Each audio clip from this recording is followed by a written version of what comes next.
Conception does not guarantee manifestation. Now, what I mean by that is bird and a fish created by God. The fish was created to do what? Swim. So fish do not attend swimming lessons. I know it sounds simple, but it's very important. Why? Because swim is built into the fish. Why? Because God demanded the fish to swim. So he put the ability in it. Birds were designed by God to fly. So birds don't attend flight school. Flight is built in. I like this one. Seeds. Seeds were designed by the Creator to bring forth trees. You'll never find a seed attending a tree growing convention to learn how to grow trees. Why? Where's the tree? Trapped on the inside. In other words, whatever God created something to do, he built it in. Your culture and your educational system doesn't allow you to discover that. We are educated to be employed, not to be deployed. Seeds deploy themselves and become trees. Fish deploy themselves and they swim. Birds deploy themselves and they fly. We are the only creatures God created who don't deploy ourselves because our culture doesn't allow it. Gotta get free from the culture. And it's seminars like this that make you begin to have a meeting with yourself. Discuss yourself with yourself and say to yourself, self, am I who I really am? You know, here's my conviction. This is why I believe that buried in every human being is a leader, trapped by an erroneous philosophy that you were born to follow. Let us make man to have what? Dominion. To govern, to rule, to lead, control. Which means that somewhere inside of you is a ruler, a controller, a leader, a dominator. Somewhere in there. Because he would not have demanded it if he didn't inject it. Which means that your ability is determined by your responsibility. Your potential is designed by your purpose. Your potential is equal to what you were born to do. The best example I can give you is this car. Look at this car. All cars have what they call a speedometer. Am I right? Well, here's an old one, old Chevy. Now, if you look at the numbers have to 160 miles per hour this car can travel. All of your cars have that kind of registration, sometimes 200, 180. Everybody got that, right? Okay. Now, when you bought the car, that was on the car. You bought the car with it. It was on it. 180 miles per hour. I'm getting ready to go. Okay. I'm so excited. Okay, so you bought this car, brought it home, and the manufacturer says this car can travel 180 miles per hour. How can the manufacturer put that on there? What makes him so sure that this vehicle could travel 180? That's the first question. The second question is, have you ever traveled 180 in that car? No. Let me tell you how stupid our philosophy of our countries are. We sell a car that could travel 180 and put a sign up 50 miles per hour. It's amazing. It's crazy. I don't understand it. I have no idea how they got this idea. I don't know where it comes from. But it tells you the nature of your culture. Don't try it. They give the company permission to build the capacity, but restricts your ability to use it. And you never thought about that. And that's the way they think about you. So all your life, you can make 180, but you've been traveling for 50 years at 60 miles per hour, and you think you're living. The capacity is present. Our culture says you can't go any further. And God says, press the accelerator. And your culture says you can't go any further. You can go no faster. You got to make a decision tonight, see? I love my mother, but I'm not giving my mother control over my life. My mom got control of her life. She don't get to have control. Somebody missed what I said. My mom don't have the right to tell me what to do with my life. My mom trained me and I'm on my own now. Are you hearing what I'm saying? So number two, you got to get this. The only way you're going to get to where God would have you to go is to have control, because God has given you the freedom of choice and he ain't gonna make you do nothing. So number two, I need you to take the control back so you can get what God has for you. Now here's the third thing, and we're gonna get to the message that God told me to tell you. God told me to tell you to stop making plates for people who just trying to take it to go. Write that down. So God told me to tell you, stop making food for folks that just wanted to go plate. He told me to tell you that there's somebody in the room, your life is screwed up because you making food for people who just wanted to go plate. You are a great good person. You phenomenal. You got it going on. You making all these great meals, and it's a whole bunch of people coming to your house. And listen to me very closely. My grandma taught me when I was young. My grandma had 14 kids who all had kids. And my grandma said, I will cut you. You can eat as much food as you want at the house. But if I swear if one of y'all little jokers take something out this house, you get in the business in front of your mama. In front of your, because I used to whip their butt. I'm whipping your butt too. With a switch. Don't take no food out of my house. You can eat as much as you want when you here, but do not pack a plate. And most of y'all running with people who, when you fix food, they come to your house and take it to go plate. They don't bring nothing. They not trying to help you. All they in your life to do is take. And you wondering why your life messed up, because you with takers. You done made a whole spread and they just coming in. They can't even say, they don't have the decency to say hi and thank you. You so ignorant though. You just so geeked to have them coming to so-and-so came to my house. I'm so glad they came over. Listen to me. I promise you there's some other folks who cooking or who would bring at least something to drink and some some cups that would love to come to your house. You ain't got to put up with that mess. And so in 2019, God told me to tell you, your life going to go to a whole nother level if you just get rid of folks who bring it in to go container. You already know who they are too. As soon as I said it, you already knew who you like. See, they'll never bring nothing. You didn't even notice at first until it came in the atmosphere. Then all of a sudden you was like, you're right. They always taking. I tell my babies all the time, it ain't nothing wrong with helping, but you can't help when you ain't got nothing. You got to have something first before you can help somebody. I couldn't do this if I was broke. The plane tickets cost money. The hotel I'm staying at in Buckhead costs money. I couldn't do this if I was broke. I couldn't be a blessing of you if I was broke. And most of y'all, you broke and you trying to bless somebody when you broke. You ain't that desperate for company. You can't be that desperate to have somebody at your house. And he keep eating at your house but going to stay at her house. I'm just trying to help somebody. She coming to get a plate from your house, but she's sleeping at his house. Ain't nothing wrong with getting a plate, boo, but you're gonna have to stay. You're gonna have to at least stay. You know what I'm saying? I'm trying to put it in so you can understand. And so God is blessing you, but the little resources you got, you're giving them away. So what you're gonna have to learn how to do is you're gonna have to learn to bring people in your life. You know, you gotta pick certain things that motivate. The number one motivating thing for me, and I'm just being honest, was I was sick and tired of being poor. I was just exhausted. My mother was poor, my father was poor, my brothers and sisters were poor, all my friends were poor, all my relatives were poor. I lived in a poor neighborhood, we lived in a poor house. I was just like, wow, man, I watch TV. And I was, like at Christmas time, my father would put us in the car and take us out to the suburbs to see the Christmas lights. And I would see these big houses, man, with lights all on them, and they had horseshoe driveways where you just pull in and go all the way around.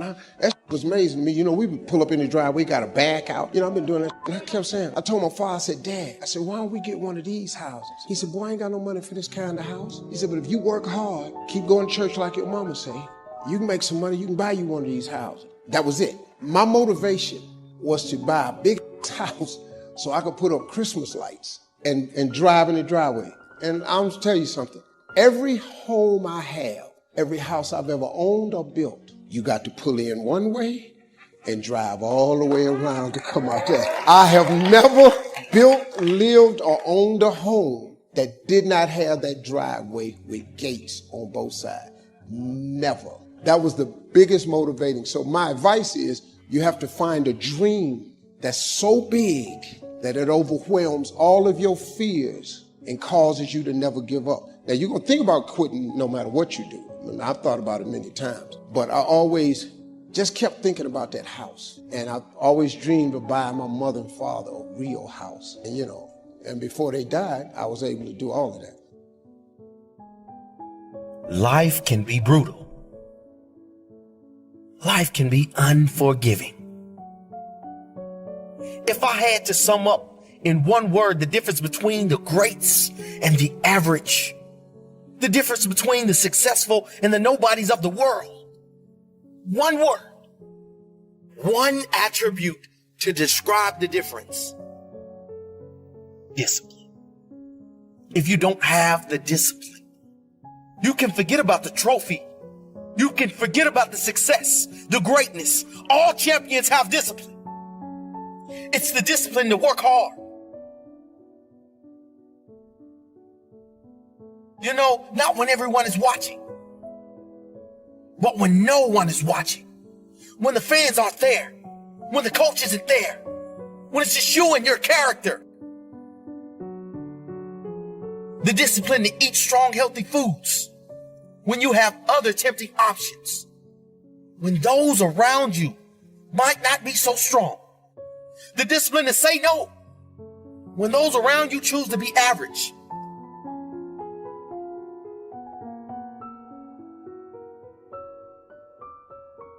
The discipline to keep going when it hurts.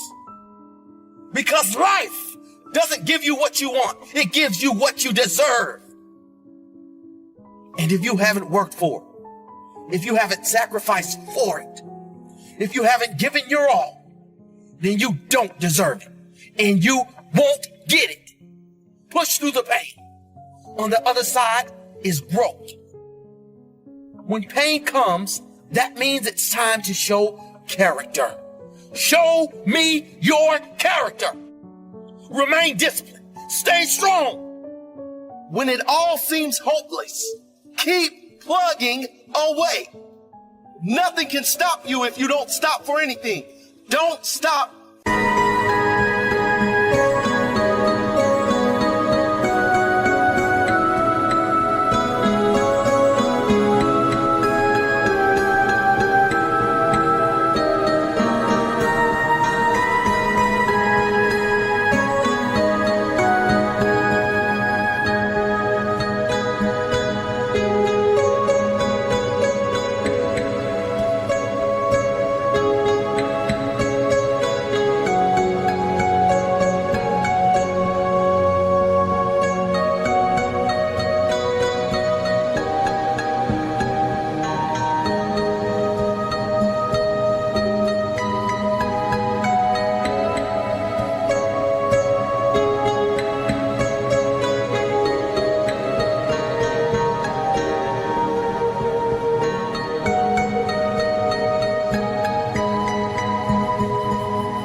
Never break your discipline.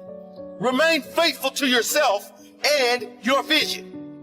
When it gets painful, push harder. Push through the pain. You gotta have the discipline to do 11 when your opponent stops at 10. The discipline to keep going when it hurts. Because life doesn't give you what you want. It gives you what you deserve. And if you haven't worked for it, if you haven't sacrificed for it, if you haven't given your all, then you don't deserve it. And you won't get it. Show your character. Remain disciplined. Stay strong. Don't say why the pain. Don't say why me. Say try me. Say, is that all you've got? Give me more. Keep plugging away when there seems to be no hope of victory. When you don't see the results, hang in there. Be strong. Be brave. Remain disciplined. And your time will come.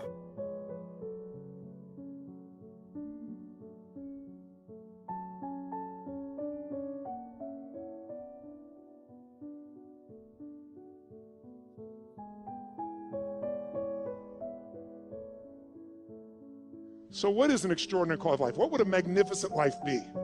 It's not for me to define. It's for you to define on your terms. To me, an extraordinary life is life on your terms. What would it look like if you really, truly, without bullshit, without exaggeration, could look yourself in the mirror and say, holy shit, look what I created? Most of things that happen in life you have no control over. You don't control your parents, where you're born, when you were born, what era, really what schools you go to, anything like that. And then beyond that, these things happen to you. And so the way I look at it, maybe 95, 96% of what happens in life you have no control over. But you have a little margin of control. And power is the ability to increase that tiny little margin to 4, 5, 6%. The gist of it is controlling yourself. Self-mastery. Power begins from within. If you're going to get anything out of life, you've got to throw your whole self at it. You know, you've got to throw your whole self at it. You can't go through life with a maybe attitude and expect to get anywhere. Right? You can't go through life and say, well, maybe this is going to work out for me. Maybe. You've got to have something about you that says must. You've got to have a must attitude. A lot of people right now going after their dreams, wondering why they're not getting anywhere. Wondering why they're not moving forward. Because you're going through life with your brakes on. The only way you're going to get results in your life to achieve your goals, your dreams, your desires is through taking massive action. Take action, take action, take action. That should be your mantra in your head all day.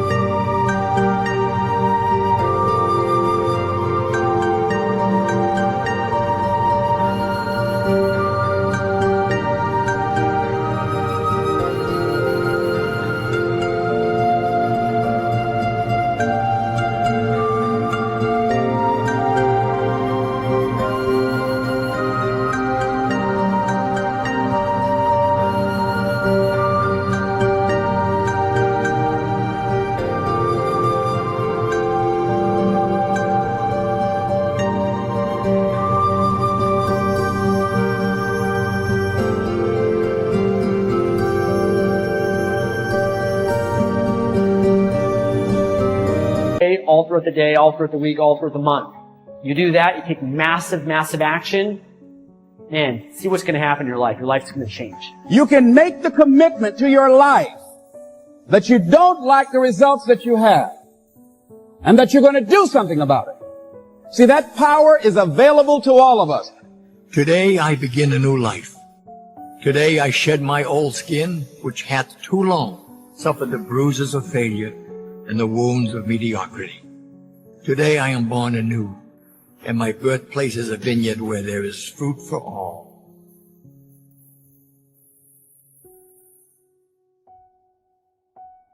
To create a business, you've got to initially work day and night, weekends. It's really hard work. To do everything you can to survive and not to give up. As long as you try everything you can, then if you fail, you'll sleep okay. The most important decision of your life is deciding whether you're truly committed to being happy no matter what. Because life is going to throw all kinds of curveballs at all of us. So the secret to real happiness is progress. Progress equals happiness. And if we can make progress on a regular basis, we feel alive. See, the universe responds to the man or woman that refuses to be denied. Don't get caught up in, well, I've tried it 4 or 5 times and things didn't work out. If there's something that you want and you're hungry for it, you've got to do whatever is necessary until. And when you give the best you can and that's not enough, you must do what is required. There's something in you that said, there's a bigger life waiting for me, calling my name. There's something in you that says, I'm on my way to a greater life. Our life changes in a moment. Yes, that say I. Problems are what make us grow. Authenticity will lead to a rich life. Life is always happening for us, not to us. Yeah. And don't give up on yourself. Don't throw the towel in so quickly. Many people give up on the 1-yard line. First of all, you were born a human. Let's start with, we could have been fucking ladies. Do you know the math around becoming a human? The math is insane. It is through the disaster, it is through the adversity that our strength is developed. If everything went the way you wanted it to go, you wouldn't have anything to exercise by. It's a gymnasium of life where you get to work out the resistance. You find out things about yourself that you didn't know. The biggest poison in us is regret. One fucking life. One life, my friends. But if you want to begin to move into your own personal greatness, if you want to begin to really enjoy a happy, successful, healthy life, you've got to be willing to go against the tide. You've got to be willing to harness your will